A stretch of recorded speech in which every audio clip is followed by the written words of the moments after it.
বল আমার বুবুকে ফেরত দিতে বল। তুমি না বললে ফোন না দিতে। এই আমি তোর সাথে গল্প করার জন্য ফোন করতে বলেছি? হ্যাঁ, আমি বলেছি ওকে ফোন করে বলবি আমার বুবুকে ফেরত দিতে। আমি ওর নাম্বার ব্লক করে রাখছিলাম, সন্ধ্যা থেকে ফোন দিয়ে দেখি ওর ফোন কন্টিনিউয়াসলি বন্ধ। এই তো এই তো আমি তো বলেছিলাম, আমি আগেই বলেছিলাম এই কাজটাই করবে। নম্বর তুই হচ্ছে সে মূল হোতা, সব দোস্ত সব দোস্ত। আমি যখন কি করবো, আপনাকে কি করবো, আমি কিছুই বুঝতে পারছি না।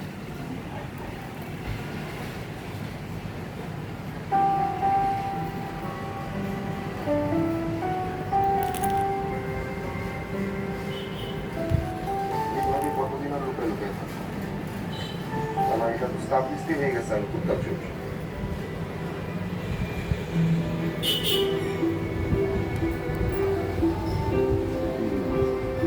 এখন তো সুস্থ কাজ করি, বউ যে ওর বাসার গেটে রেখে চলে আসে। এটা চাকরিও তো ম্যানেজ করতে পারলাম না, যে ওর বাবার সামনে শক্তি হয়ে দাঁড়াও, ওর প্রপার দেখা।